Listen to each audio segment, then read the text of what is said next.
अस्सलाम वालेकुम व्यूवर्स, उम्मीद करती हूँ आप खैरियत से होंगे। मैं मारिया खालिद अपने यूट्यूब चैनल पे आपको खुशामदीद कहती हूँ।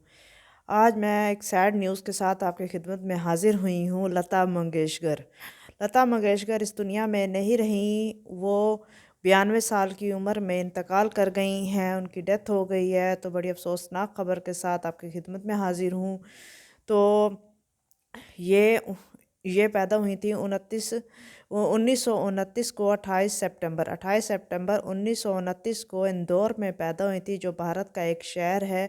वहाँ ये पैदा हुई थी और ये एक नॉर्मल गरीब फैमिली से ताल्लुक़ रखती थी और इन्होंने अपनी ज़िंदगी में बहुत ज़्यादा स्ट्रगल की। तो आज इनकी बायोग्राफ़ी भी मैं बताऊंगी और ये भी बताऊंगी कि इनकी मौत कैसे वाक़या हुई। 92 साल की उम्र में लता मंगेशकर की मौत हुई है। तो पूरा भारत हिल चुका है। पूरी दुनिया में जो उनके फ़ैन्स हैं वो काफ़ी दुखी हैं कि उनकी डेथ हो गई है। तो हमें भी काफ़ी दुख हुआ, क्योंकि उनके गाने सुन सुन के हम बड़े हुए हैं और उनको बड़ा पसंद किया जाता है। भारत में भी, पाकिस्तान में भी, बांग्लादेश, जहाँ जहाँ उनकी आवाज़ पहुँचती है लोग उनको पसंद करते हैं, क्योंकि बहुत प्यारी आवाज़ थी उनकी। और वैसे भी फ़न की कोई सरहद नहीं होती, इस वजह से पाकिस्तान में वैसे उनको बहुत पसंद किया जाता है। और फिर अब इनकी ज़िंदगी पे मैं थोड़ी नज़र डालूँगी। कुछ बातें हैं जो आपको शायद ना पता हों, वो मैं आपको बताने जा रही हूँ। तो मेरे चैनल को ज़रूर सब्सक्राइब कर लीजिएगा, ताकि आगे भी मैं आपको अच्छी अच्छी बातें बता सकूँ। तो इनकी ज़िंदगी पे कुछ नज़र डालते हुए मैं आपको बताना चाहती हूँ कि 1929 को ये इंदौर में पैदा हुई, 28 सितंबर को। एक गरीब घराने में पैदा हुई थी। तो इनके वालिद थे दीनानाथ मंगेशकर। इनके वालिद संगीत सिखाते थे बच्चों को। इनके घर बच्चे आते थे, उनको संगीत सिखाते थे। और ये ख़ुद भी उधर थिएटर में जाकर आर्ट का काम करते थे इनके वालिद, और वहाँ पर संगीत का भी करते थे। तो काफ़ी अच्छे संगीतकार थे। तो वहाँ इनके घर जब बच्चे पढ़ने आते थे, तो एक दिन ऐसा हुआ कि इनके घर जब बच्चे पढ़ने आए तो इनके वालिद नहीं थे और बच्चे गलतियाँ कर रहे थे गाना गाने में। तो लता मंगेशकर बहुत छोटी सी बच्ची थी, उन्होंने उनकी गलतियाँ निकालना शुरू कर दी कि इस तरह नहीं, उस तरह, आप गलत कर रहे हो, उनको बताना शुरू कर दिया। तो लता मंगेशकर ने जब पीछे मुड़ के देखा तो इनके वालिद पीछे खड़े थे। तो उनके वालिद को देख के वो हैरान रह गए, और उस दिन उनके वालिद को पता लगा कि मैं लोगों को संगीत सिखाता हूँ, मेरे घर में एक बहुत बड़ा संगीत छुपा बैठा है जो ये बहुत आगे तरक्की करेगा। तो किसी को ये बात भी नहीं पता होगी कि इनके वालिद दीनानाथ ज्योतिषी भी थे। ज्योतिषी मतलब उनकी ज़बान में ज्योतिषी कहते हैं हाथ देखने वाला। तो उन्होंने उस दिन लता मंगेशकर का हाथ देखा और उनसे कहा कि तुम्हारी ज़िंदगी में बहुत ज़्यादा उलझने हैं, तुम्हारी लकीरों में, तुम आगे बहुत ज़्यादा तरक्की करोगी और तुम्हारी शादी भी कभी नहीं होगी। क्योंकि लता मंगेशकर की 92 साल की उम्र तक कोई शादी नहीं हुई और बहुत उलझनों का शिकार होगी। और जब तुम तरक्की करोगी और बहुत ऊंचाइयों पे जाओगी तो तुम्हारा कोई भी अपना नहीं होगा। मैं तुम्हें देखने वाला नहीं होगा, मैं ज़िंदा नहीं होगा, तुम्हारा अपना भी कोई नहीं होगा जब तुम बुलंदियों पे होगी।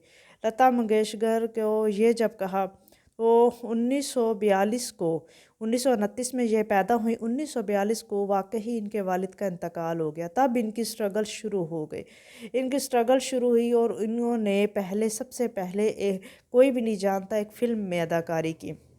जब फ़िल्म में अदाकारी की और ये घर वापस आईं तो बहुत फूट फूट के रोने लग गईं। तो इनकी वालदा ने कहा क्या हुआ है? तो उन्होंने कहा कि ना ये ना नेचुरल नहीं है, ये मुझे अच्छा नहीं लगा, मैं सिंगिंग ही करना चाहूँगी। तो उन्होंने सिंगिंग का ही अपनी ज़िंदगी में इंतखाब किया और 1942 से इन्होंने गाना शुरू किया। और तब ये बॉलीवुड में एंट्रेस करना चाहती थी, लेकिन इनके पास कोई लिंक नहीं था। मराठी फ़िल्मों में इन्होंने गाना शुरू किया और इनके वालिद भी मराठी ही गाने गाया करते थे। तो वहाँ से शुरू किया और 1948 तक अपना ये नाम थोड़ा थोड़ा कर चुकी थी, लेकिन बॉलीवुड में इनकी एंट्री नहीं हुई थी। एक मुसलमान मौसीकार थे जिनका नाम था मास्टर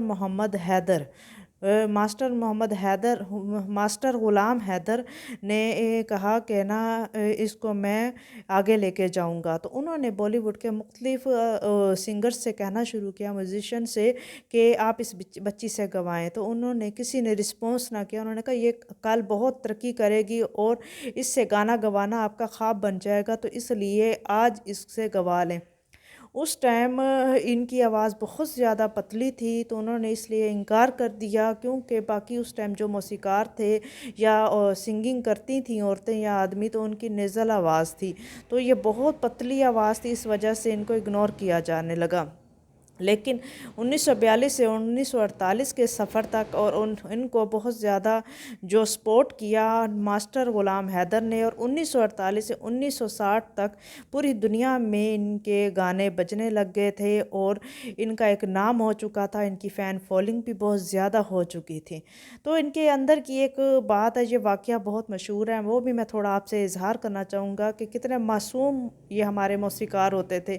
تب شاید بینک کا زمانہ نہیں تھا، یا بینک ہوتے تھے تو لتا منگیشکر صاحبہ کی وہاں تک اپروچ نہیں تھی۔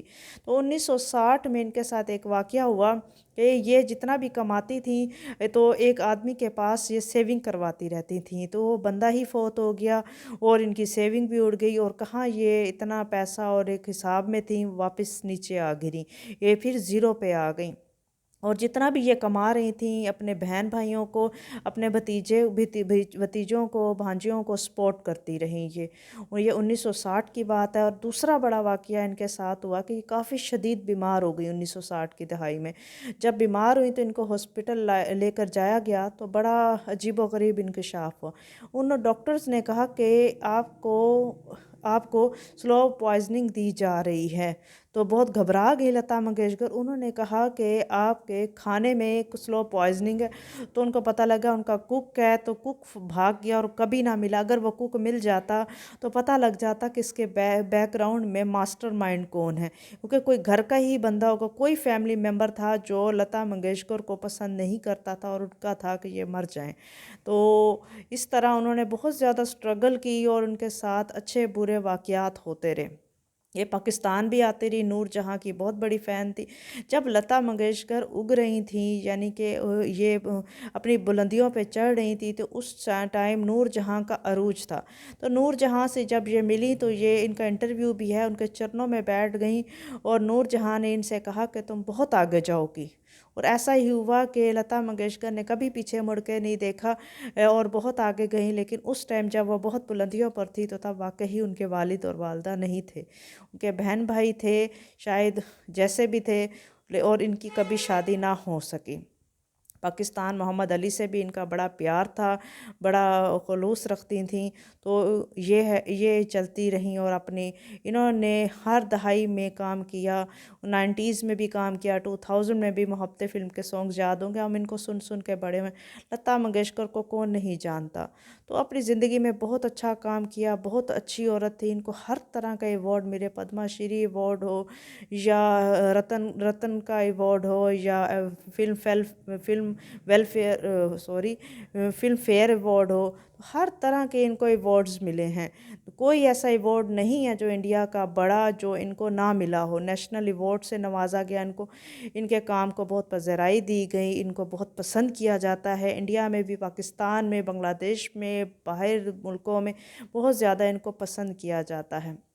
تو ان کی ڈیتھ کی وجہ یہ بنی کہ کرونا ان کو ہوا ہے جنوری میں، اور ان کو ہاسپٹل لے کر جایا گیا اور ساتھ ان کو نمونیا ہو گیا۔ پھر کچھ دن بعد، اب 2 دن پہلے ان کو زیادہ ان کی سانس میں مسئلہ ہوا، ان کو وینٹیلیٹر پہ لگا دیا گیا، اور وینٹیلیٹر کے بعد یہ اس دنیا میں نہ رہیں اور اس دنیا سے چل بسیں۔ یہ 92 سال کی عمر میں اس دنیا سے چلی گئی ہیں، تو ان کے لیے مغفرت یا جو بھی ہے ان کے لیے اچھا ہو، جو بھی ہو، ہم یہی کہہ سکتے ہیں۔ لیکن لتا منگیشکر ایک بہت بڑا نام ہے، یہ خلا کبھی پر نہیں ہو سکتا، ان جیسا کبھی کوئی نہیں آ سکتا۔ انہوں نے اپنا لوہا منوایا اور اپنے ملک کا بھی نام روشن کیا اور اس فن کا نام روشن کیا جو سنگیت ہے۔ تو ان کی یہ چھوٹی سی بائیوگرافی تھی جو میں بتانا چاہ رہی تھی، جو کچھ لوگ نہیں جانتے تھے۔ اگر آپ کو یہ میری بائیوگرافی اچھی لگی ہے تو پلیز سبسکرائب کیجیے گا، لائک کیجیے گا۔ بہت شکریہ۔